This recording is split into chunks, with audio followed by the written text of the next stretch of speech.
Assalamualaikum warahmatullahi wabarakatuh. Waalaikumsalam warahmatullahi wabarakatuh. Selamat siang Ibu. Selamat siang para CGP Kelak yang luar biasa. Terima kasih. Terima kasih Ibu sebelumnya karena sudah berkenan meluangkan waktu untuk kami wawancarai begitu ya Bu. Tapi ini mungkin obrolan santai saja ya Bu ya. Ya, Iya, ya tentunya di sini sesi ini kami ingin mengetahui sejauh mana cara Ibu dalam mengambil keputusan selama menjadi kepala sekolah seperti itu Bu. Ya. Baik Ibu, mungkin selama menjadi kepala sekolah ya Bu ya pasti Ibu sudah merasakan suka duka mungkin ya Bu ya Betul. menjadi seorang kepala sekolah. Bisa Ibu ceritakan suka dukanya itu seperti apa Bu? Ya, baik. Selama saya menjabat menjadi kepala sekolah ya di sini ya, dihadapkan mungkin dengan satu permasalahan yang besar gitu kan menurut saya. Tapi kan permasalahan besar menurut saya belum tentu besar juga menurut orang lain gitu kan. Tergantung sudut pandangnya gitu kan. Nah, tapi menurut saya kemarin saya dihadapkan dengan permasalahan yang cukup dilematis gitu kan. Di satu sisi saya harus membela gitu kan, harus membela beliau karena beliau mau seperti apapun itu tetap ada di bawah tanggung jawab saya sebagai kepala sekolah gitu kan. Di sisi lain saya melihat orang tua siswa gitu kan, orang tua siswa, kemudian para siswanya juga, saya nggak mau sampai siswa terlantar seperti itu gitu kan. Nah, di sana kan memerlukan apa ya? Keputusan yang tepat lah. Ya, bagaimana caranya supaya semua yang kena dampak tersebut ya, baik gurunya, orang tua, siswa, gitu kan, lingkungan kerja sama baik sekolah juga bisa apa ya namanya? Bukan tertolong sih. Jadi semuanya baik-baik saja gitu dengan pengambilan keputusan yang dilakukan oleh ya saya selaku penanggung jawab di sini seperti itu. Lalu Ibu bagaimana Ibu dapat mengidentifikasi ini itu kasusnya merupakan dilema etika atau mungkin rujukan moral seperti itu? Ya baik. Tentunya dalam mengidentifikasinya itu kita harus paham dulu, harus cermat ya, terutama dalam penentuan masalah itu kita harus cermat. Apakah masalah tersebut menimbulkan dampak positif atau dampak negatif, gitu kan? Kedalaman masalahnya itu seperti apa? Itu yang harus pertama diidentifikasi terlebih dahulu. Terus kita juga harus paham tentang nilai-nilai apa moral atau kebaikan di dalamnya itu seperti apa. Kita harus paham gitu kan. Tatkala kan khususnya kita sebagai tanggung jawab sebagai kepala sekolah gitu kan, tidak bisa saklek memutuskan semua sesuai aturan gitu kan. Tapi ada hal-hal yang memang ya tadi dilema etika kayak gitu kan, benar versus salah gitu kan ya, ada yang benar dan itu. Nah, ada kalanya seperti itu. Jadi dilihat dari kedalaman masalahnya gitu. Baik. Dilihat dari kedalamannya Bu ya kasusnya itu seperti apa. Baik. Lalu Ibu bagaimana cara Ibu dalam menjalankan satu pengambilan keputusan di sekolah, terutama untuk kasus-kasus di mana ada dua kepentingan yang mungkin sama-sama benar atau sama-sama mengandung satu nilai kebajikan. Baik. Melanjutkan tadi ya, jadi dilihat kedalaman dulu masalahnya ya, nyambung ya. Kemudian apakah dampaknya merugikan banyak orang atau tidak, gitu kan? Kemudian kita bisa meminta pendapat dulu dari orang lain, gitu kan, orang terdekat, lingkungan kerja. Yang terpenting hal-hal yang kita putuskan ini adalah maslahat untuk orang banyak. Jadi keputusan yang diambil itu tentunya berdasarkan masukan-masukan dari keputusan bersama lah. Yang keputusan yang terbaik berdasarkan masukan-masukan dari orang lain. Jadi setelah diidentifikasi Bu itu ya Bu ya kedalaman kasus, kemudian Ibu juga menimbang bagaimana ya Bu ya, Iya. ini peluangnya mungkin ya Bu ya, apakah baik atau dampak buruknya seperti itu ya Bu. Lalu apakah ada langkah-langkah atau prosedur lain yang biasa Ibu lakukan ketika menyelesaikan suatu kasus? Ya, yang pertama tentunya kalau kita mendapatkan suatu kasus atau suatu masalah gitu kan, kita identifikasi masalahnya terlebih dahulu. Dengan cara apa? Menampung informasi ya. Kita langkah baiknya menampung dulu informasi tidak hanya satu pihak saja, tapi dari beberapa pihak gitu kan. Baik itu dari segi gurunya, misalkan dalam kasus guru ini jarang ke sekolah gitu kan, atau tidak ke sekolah dengan alasan yang tidak ada alasan, tidak ada izin, tidak ada surat dan lain-lain gitu kan. Nah kita lihat dulu, jangan langsung menjudge oh dia tidak ke sekolah berarti ini saya harus kasih hukuman nih gitu kan, tidak seperti itu. Tapi kita lihat dulu latar belakangnya seperti apa gitu kan, latar belakang di rumah, keluarganya, kita tanya ke tetangganya, tanya ke teman sejawatnya gitu kan, tanya ke murid-murid, ke orang tua gitu kan. Jadi mencari informasi terlebih dahulu supaya kita bisa mengidentifikasi permasalahan apa nih sebenarnya yang sedang terjadi gitu kan pada si ibu ini, misalkan seperti itu. Nah kemudian setelah diidentifikasi ya kita kan bisa menentukan masalahnya seperti apa gitu kan. Nah dari masalah tersebut kita bisa langsung bisa menentukan keputusannya, bisa tahu ini kedalaman masalahnya seperti apa sih, apakah ini besar atau kecil, resikonya kalau kita ambil keputusan ini apakah besar atau kecil. Nah kemudian setelah kita cari ini masalahnya sudah ketemu, kita cari payung hukumnya, aturannya gitu kan. Kita cari aturan yang berlakunya seperti apa nih, kalau kasusnya seperti ini aturan yang berlakunya seperti apa gitu. Kita sandingkan. Tapi jangan lupa setelah kita membaca payung hukum ternyata wah ini masalahnya misalkan berat. Tapi kita kembali lagi refleksikan lagi ke diri kita sendiri gitu kan. Kita sebagai pemimpin gitu kan. Pangitan ada anak, semuanya juga anak gitu kan. Kalau sebagai pemimpin di sini semuanya anak. Cari dulu keputusan mungkin yang tidak memberatkan dia. Jadi dipanggil dulu saja secara personal, ya, secara personal apa, mengapa, bagaimana sampai seperti ini, gitu kan. Nah setelah berbicara secara personal, mungkin kita bisa mengambil keputusan nih. Kita bandingkan antara aturan dengan rasa kemanusiaan, ya. Nah hati kan, gitu. Rasa hati kan tetap ya, meskipun secara aturan dia salah, tapi kalau rasa hati kita temasihan gitu kan, lamun ngahukum sapartos gitu ternyata. Jadi tanya diri, kemudian kita tanya ahli juga yang lebih mungkin sudah punya pengalaman seperti ini dalam memutuskan ada masalah kasus seperti ini gitu kan. Kemudian yang ahlinya juga kalau ada seperti ini harus bagaimana gitu kan. Nah kemudian mempertimbangkan dampak atau resiko yang kita nanti akan hadapi kalau kita mengambil keputusan tersebut gitu kan. Tadi itu ya. Terus nah jika resikonya tidak memiliki dampak yang besar, nah kita mau tidak mau ya melawan aturan boleh, ya melawan aturan boleh, seharusnya tidak boleh gitu kan.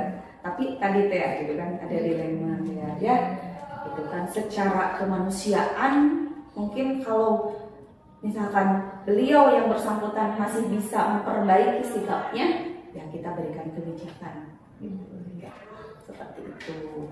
Kemudian tapi kita tidak sebatas tos memberikan keputusan seperti itu, tapi kita tidak lanjuti lagi, kita pelajari lagi apakah dia itu benar-benar konsisten dengan keputusan yang sudah kita berikan gitu kan. Kalau dilaksanakan secara baik, konsisten, dia terus melaksanakan dengan secara baik, ya berarti tinggal evaluasi saja. Tapi kalau misalkan dia kembali lagi berulah, ya kita terapkan aturan di sana gitu. Jadi ada prosesnya ya, ada jenjangnya gitu, tidak langsung. Dalam keadaan prosedur ya Bu ya. Gitu. Yang penting keputusan ini bisa menghasilkan untuk apa sih? Untuk kepentingan bersama, gitu kan? Semuanya terlibat. Oke, baik Ibu, terima kasih. Mungkin Ya. aku menganalisis tentang permasalahan dari itikaf ya, sehingga menghasilkan keputusan yang sama-sama dan tidak merugikan sebelah pihak ya. Nah, untuk selanjutnya Ibu, hal-hal apa saja yang selama ini Ibu anggap efektif dalam pengambilan keputusan dari itikaf tersebut Ibu? Ya, sebetulnya ini hampir ke tadi prosedur juga ya, sudah terbahas gitu kan, sudah terbahas di prosedur sama gitu kan. Jadi harus identifikasi masalah intinya gitu kan, sejauh mana masalah tersebut atau kita cari informasi yang relevannya seperti apa gitu kan, sama saja. Kemudian memberikan solusi tergantung terhadap tingkat masalah tersebut gitu, dan tetap hati nurani yang dipakai untuk menyelesaikannya. Betul sekali Bu.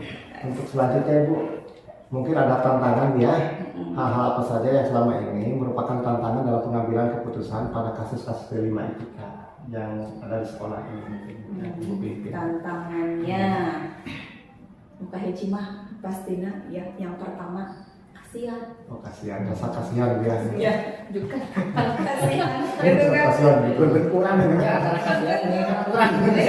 Berkurang. Di satu sisi mah ya Allah gitu teh.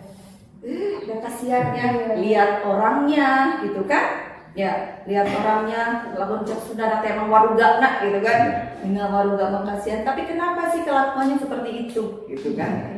Nah, itu merupakan suatu tantangan juga.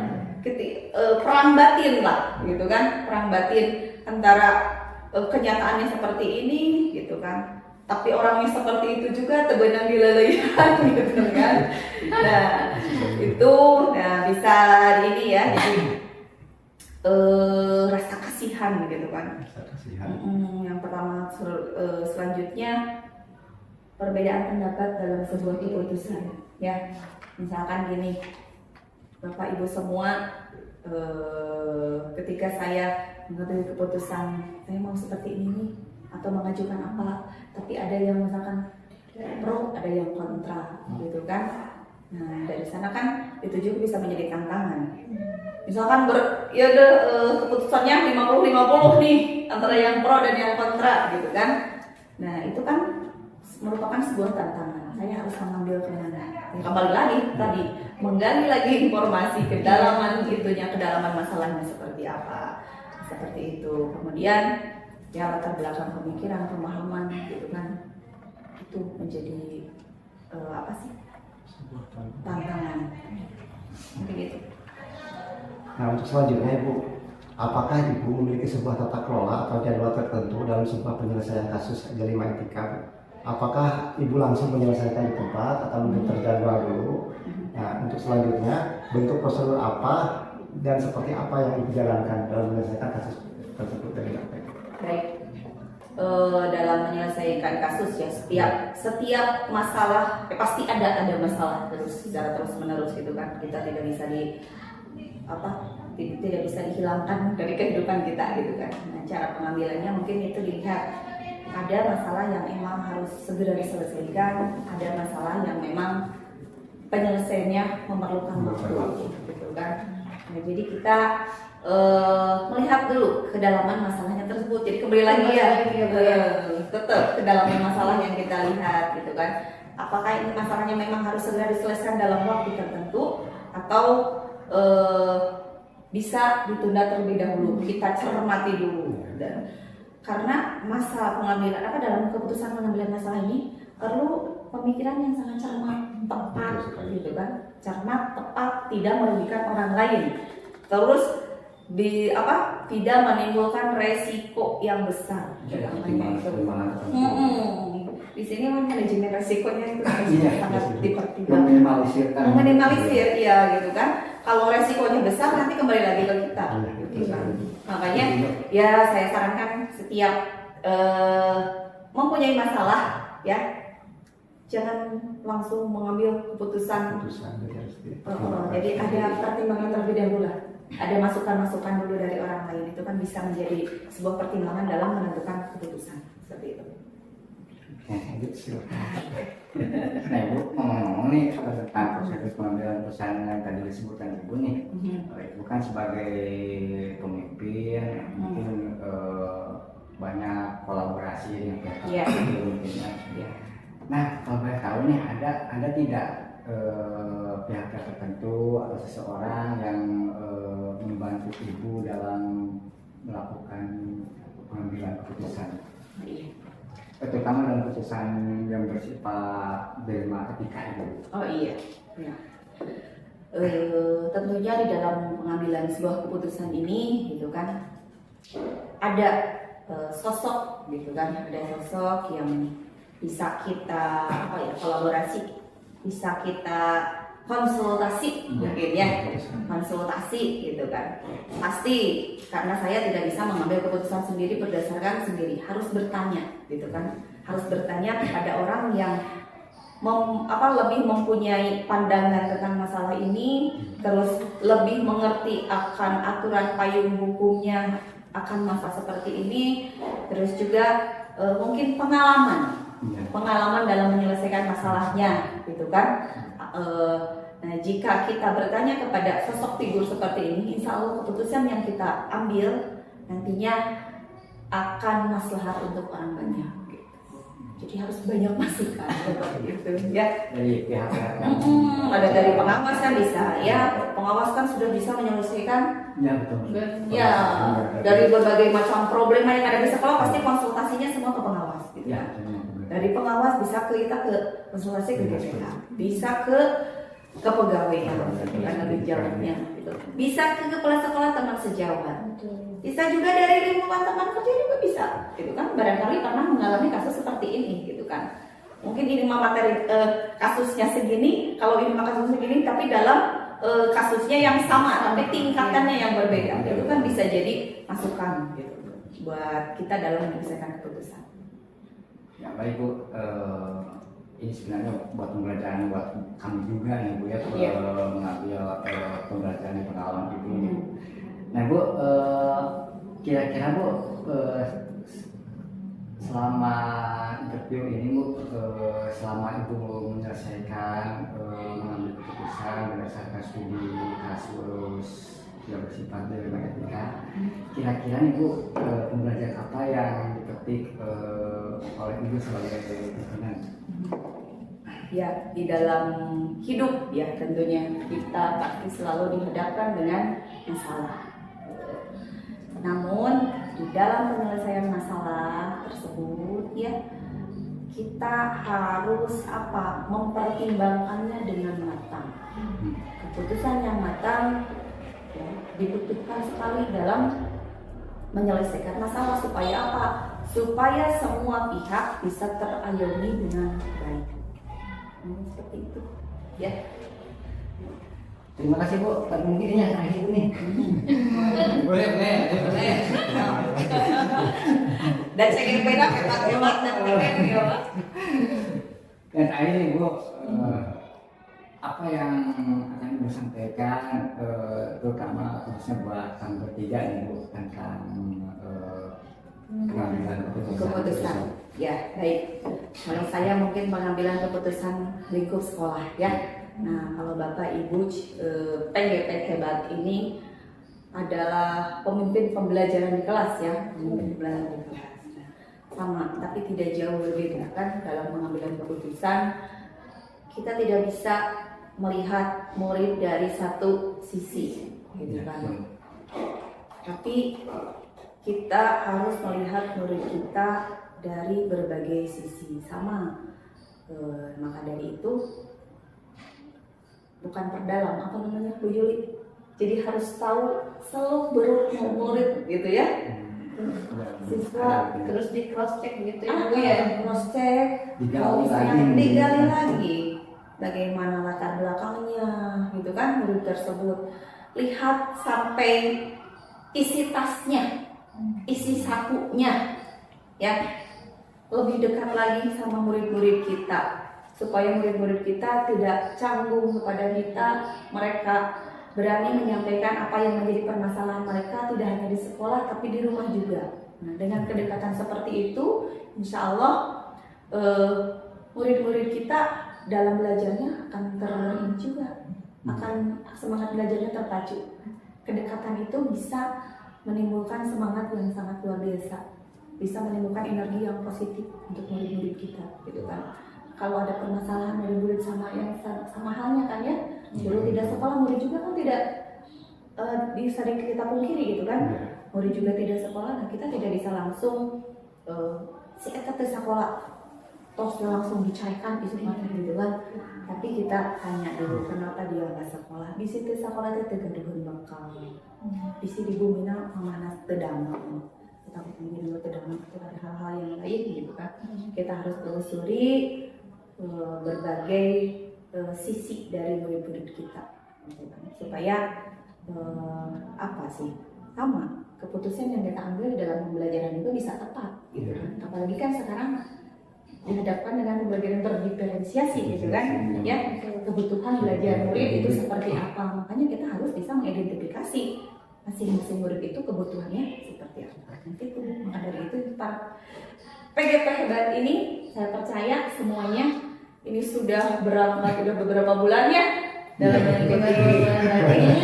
bulan lagi berarti ilmunya itu sudah punya bagaimana cara untuk menghadapi murid-murid kita di kelas. Maka dari itu, ayo semangat melakukan perubahan menuju kebaikan, ya, kebaikan untuk kita, kebaikan untuk murid, kebaikan untuk sekolah kita. Semangat semuanya. Terima kasih Ibu, luar biasa Ibu. Kami sampai tertarik itu dengan pengalaman yang Ibu alami selama di pembinaan. Terima kasih Ibu, mungkin ikut kita ya. Iya. Mungkin Betul. Cukup Ibu, terima kasih. Mudah-mudahan apa yang disampaikan Ibu menjadi pelajaran tentunya Ibu ya bagi kami, dan mudah-mudahan juga tentunya pasti untuk kemajuan sekolah kita ya Bu ya. Betul sekali. Baik Ibu, terima kasih atas waktunya. Billahi taufiq wal hidayah. Wassalamualaikum warahmatullahi wabarakatuh. Waalaikumsalam warahmatullahi wabarakatuh.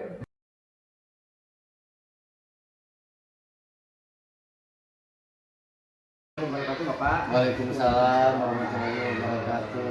Selamat pagi Bapak. Mohon maaf sebelumnya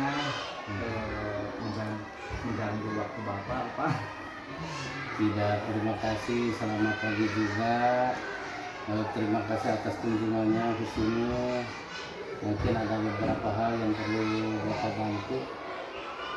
Ya Bapak. Terima kasih Pak atas Ya. waktunya Bapak.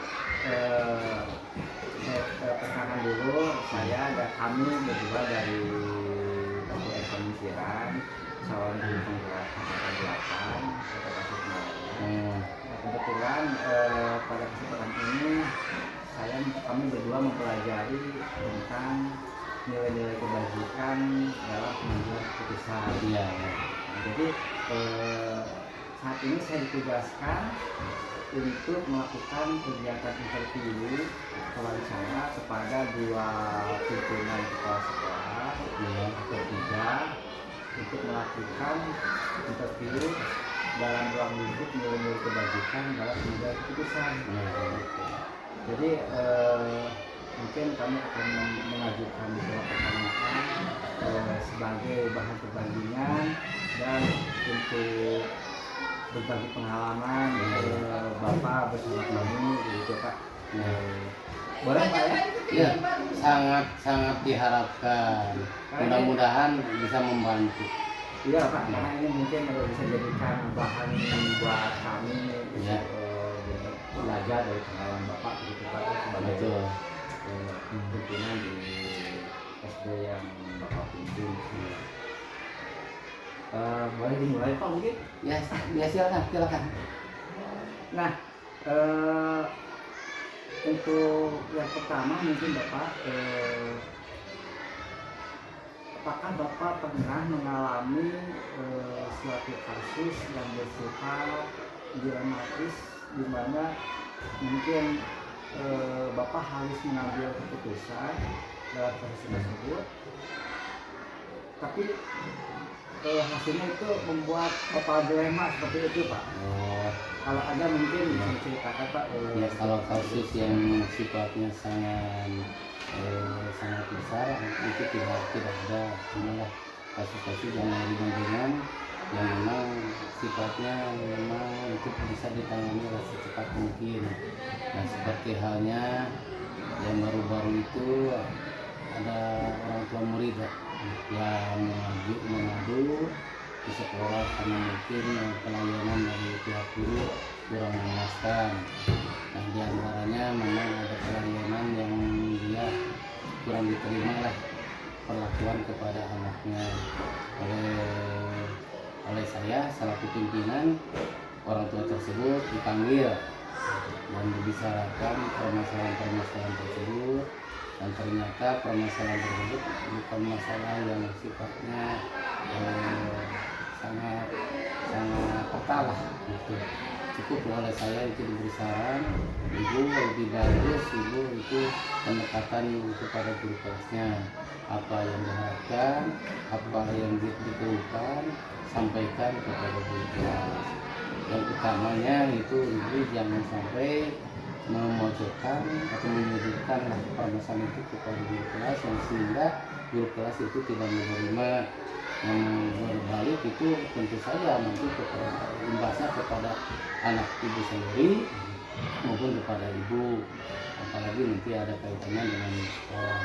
Ternyata saran saya dilaksanakan, alhamdulillah dia itu sekarang sudah baik lah, sudah berjalan baik, malah aktif membantu guru kelas tersebut. Itu diantaranya. Yang kedua memang kadang-kadang ada guru lah yang datangnya siang, memang itu dilema, betul. Dilemanya itu kalau saya secara total tugas setegas mungkin itu dilemanya akan membuat berimbas lah, berbalik kepada kepala sekolah sendiri.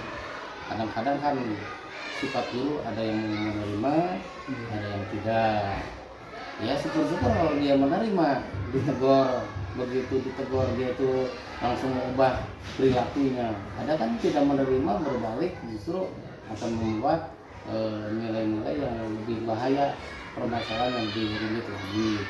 Nah, yang dilakukan oleh Bapak selaku pimpinan di sini, kalau ada guru yang memang terlambat, dilakukannya itu di ruang lingkup rapat intern sekolah, dibahas, tetapi bukan secara individual, secara klasikal, jadi seolah-olah tidak ditujukan kepada satu individu, sehingga anak guru tersebut tidak merasa dipojokkan, tidak merasa dilecehkan lah oleh kepala sekolah. Mudah-mudahan dengan cara tersebut dia ada kesadaran dan mengubah sikap tersebut itu. Dan dilema lain, memang di sini tidak banyak lah masalah dilema yang dibuat pemikiran permasalahan buat kepala sekolah di sini. Alhamdulillah lah, guru yang baik-baik juga secara ini apa yang dikatakan seperti bully lah, bully itu tidak menjadi permasalahan besar di sini. Itu diantaranya Pak. Ya, terima kasih Bapak. Ya. Luar biasa Bapak mampu menyelesaikan masalah muncul, apalagi yang namanya aja untuk masalah. Ya betul. Satu sisi betul. Memang kalau berpikirnya saya itu misalkan otoriter, imbasnya itu akan berbalik, justru bukan kebaikan yang diperoleh. Jadi kita itu kalau dalam bahasa Sunda itu kena layar aisan dengan bahasa Sunda. Dan nantilah bila bukan punya pemikiran hal tersebut itu adalah justice kepada orang tersebut, dibuat dia itu terpojok, akan merasa tidak enak lah oleh demikian. yang dilakukan di sini gitu oleh Bapak salah satu pimpinan dari Ketiga Maju tidak otoriter. Kadang-kadang dibicarakan bermusyawarah dengan pihak ibu dan juga dengan Pak di sini sudah berjalan adanya paguyuban orang tua murid. Jadi permasalahan bukan muncul langsung ke kepala sekolah, bisa diselesaikan dulu di ruang lingkup kelas karena ada WA kan, WA grup kelas. Baru mesti Iya, paguyuban orang tua murid kelas 1 sama yang kelas 5 punya itu. Tinggal intensitas aktivitasnya ditingkatkan ke depan insya Allah. Nah Pak, tadi saya menarik tertarik sekali dengan kasus yang Bapak alami di dalam lingkungan sekolah dan juga sekaligus Bapak menyelesaikannya mungkin buat pembelajaran dari kami. Nah, Pak dalam modul ini kan saya belajar tentang mengenai kebajikan. Kalau dihubungkan nih Pak, kalau dihubungkan tadi pengalaman Bapak yang tadi diceritakan Bapak itu kalau dihubungkan dengan misal etika, dilema etika atau dan rujukan moral, etika dan moral.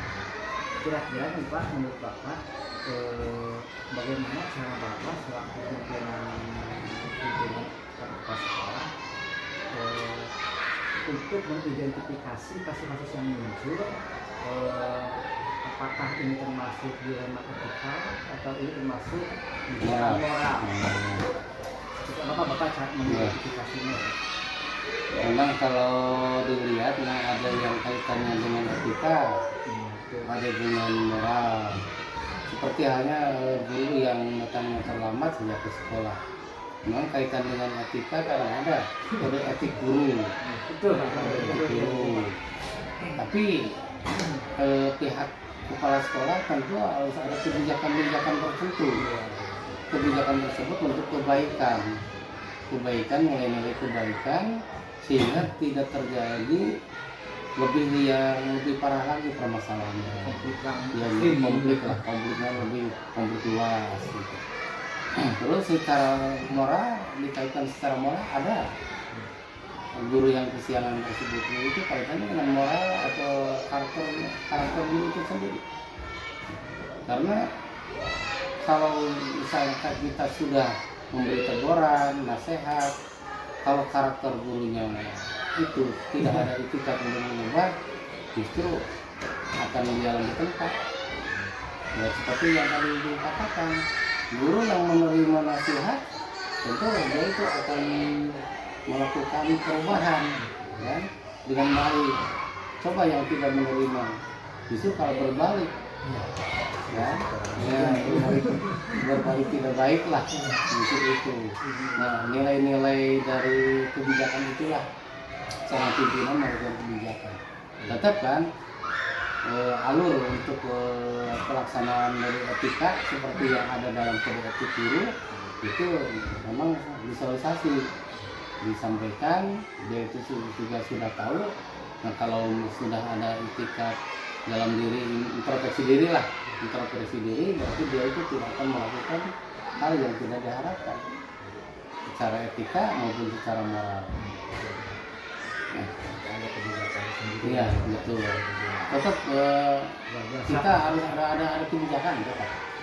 Jadi kalau kita berpegang teguh kepada etika sih, memberikan justice lah secara frontal, jadinya secara tegas tidak bisa begitu saja guru menerima.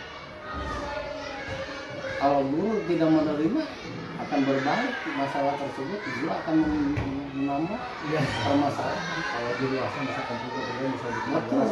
dan kemudian sampai ke hukum. Iya, betul. Kalau tidak apa? Nah, itulah letak perlunya ada kebijakan. Luar biasa. Terima kasih pembelajaran yang berharga bagi saya Pak. Terus selanjutnya Bapak, tadi Bapak menceritakan bagaimana Bapak menyelesaikannya, kasus yang muncul di sekolah yang Bapak pimpin.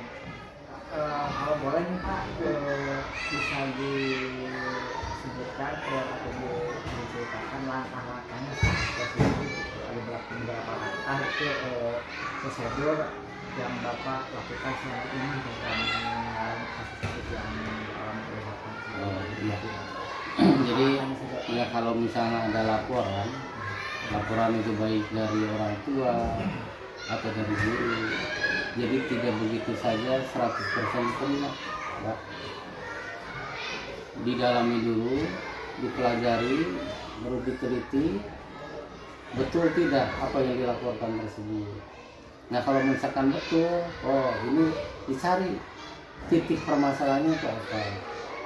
Nah nanti dipikirkan untuk titik pemecahannya, gitu. Jadi tidak begitu ada informasi langsung diterima, langsung ambil keputusan, tidak. Jadi harus dipertimbangkan dulu, dikaji dulu masalah tersebut betul tidak.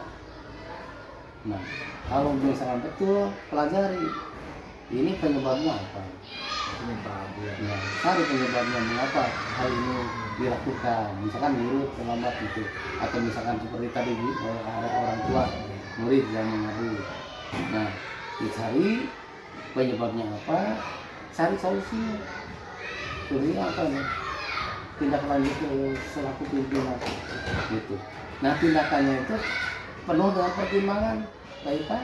Seperti apa Pak pertimbangan apa Pak? Pertimbangannya satu dari segi aturan, kita lihat aturannya.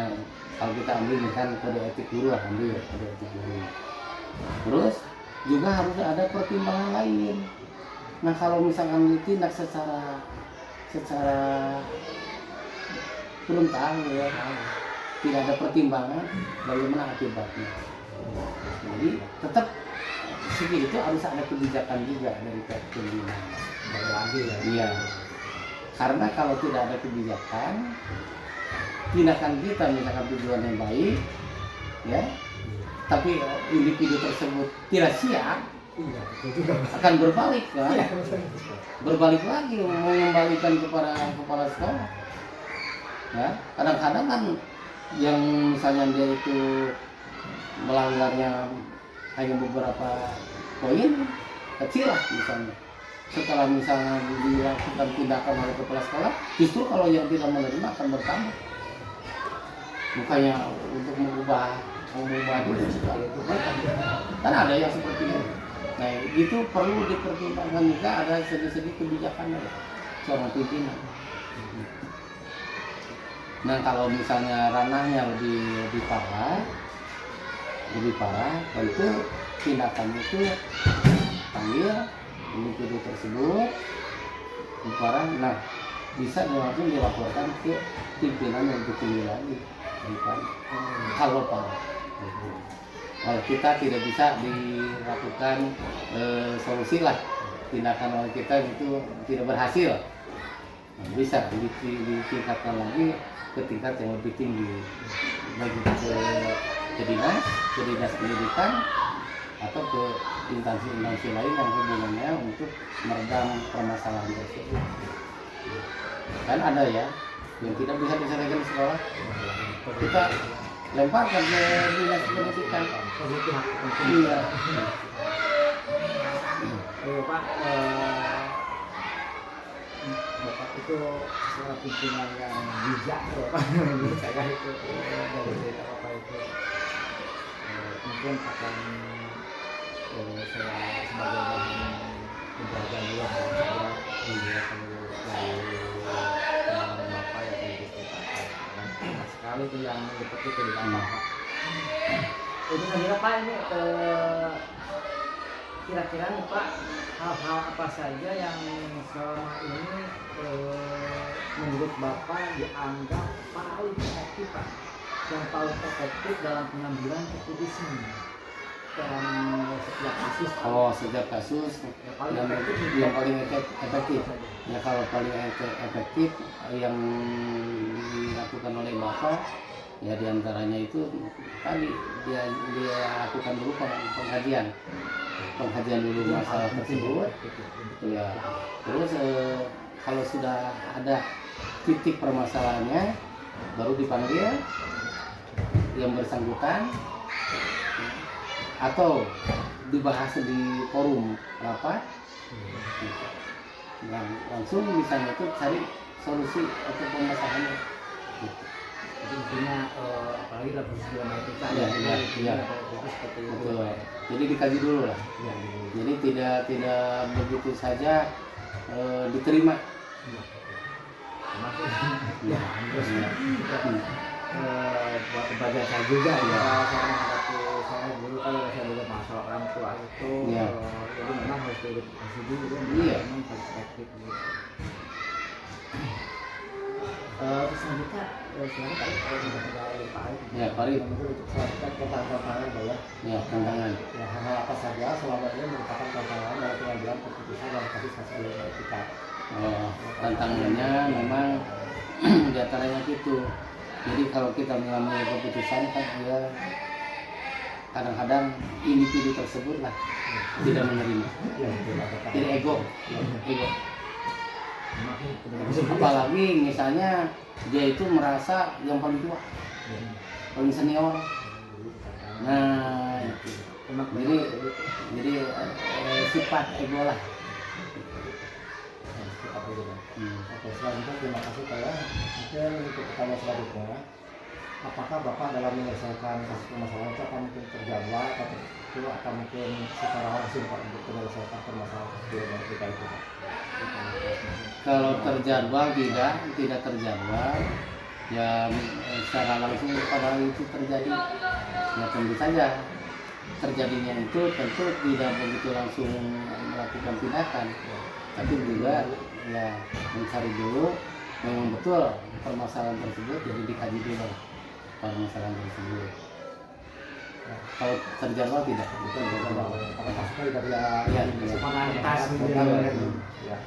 Terima kasih Pak. Untuk selanjutnya Pak, mungkin untuk adakah faktor-faktor yang selama ini yang mempermudah atau membantu dalam mengambil keputusan dalam kasus dilibat kita, jadi yang mempermudah Pak. Untuk mempermudah tentu bisa adanya rekan baik itu dari guru lah, guru yang memberikan saran atau dari rekan sekerja lah, bersama kepala sekolah. Jadi ada kolaborasi. Iya, gitu. Jadi saling tukar bagaimana cara menghadapi dan menangani permasalahan. Atau bisa juga dengan pihak komite sekolah, melibatkan komite sekolah, komite sekolah. Selanjutnya Pak, dari semua hal yang tadi sampaikan Pak ya, jadi pembelajaran apa yang dapat Bapak petik dari pengalaman Bapak mengambil keputusan menerima etika tersebut Pak? Jadi Pak Arifnya Pak Ipan dengan bertambahnya atau munculnya masalah-masalah tersebut bukannya menambah ruwet, bukan, justru akan menambah kedewasaan. Kedewasaan kita berpikir, kedewasaan kita bertindak. Betul Pak Ipan. Jadi terpaan bagi kita selaku pimpinan. Kalau tidak ada muncul masalah, justru tidak akan menambah kedewasaan. Terima kasih sekali Pak ya. Terima kasih untuk pengalaman dan informasi buat saya. Mungkin pengalaman yang Bapak ini ya akan saya terapkan di dalam pembelajaran. Ya mudah-mudahan bermanfaat. Tapi Bapak juga kan itu walaupun dikatakan secara umur sudah tua gitu, tapi dalam masalah pengalaman itu terus mengalir. Luar biasa Bapak. Mudah-mudahan. Alhamdulillah kami berdua ini dapat pengalaman juga nih dari Bapak. Nah, sebelum ini yang terakhir Pak, sebelum nih apa yang ingin Bapak sampaikan untuk sebagai penutup Pak? Jadi kalau kita selaku pimpinan menghadapi masalah, jangan begitu saja menerima permasalahan itu dan melakukan secara drastis, secara terburu-buru melakukan tindakan. Perlu pengkajian dulu, dicari permasalahan itu apa, titik masalahnya, dan begitu sudah diketemukan baru cari titik solusinya. Jadi kita dalam melakukan tindakan juga perlu adanya kebijakan. Insya Allah dengan banyaknya permasalahan kita akan menambah kedewasaan. Kedewasaan berpikir, kedewasaan bertindak.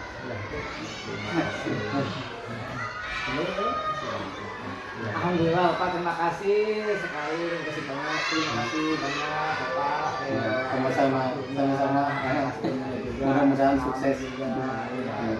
Alhamdulillah, semoga Bapak disehatkan selalu. Amin, amin. Bapak semakin maju. Amin. Bapak Amin. Mudah-mudahan juga nonton Pak Ipan dan Pak Arif sukses dan lulus menjadi guru penggerak sebagai generasi penerus. Terima kasih juga motivasinya Pak. Ya, sama-sama. Assalamualaikum warahmatullahi wabarakatuh. Waalaikumsalam warahmatullahi wabarakatuh.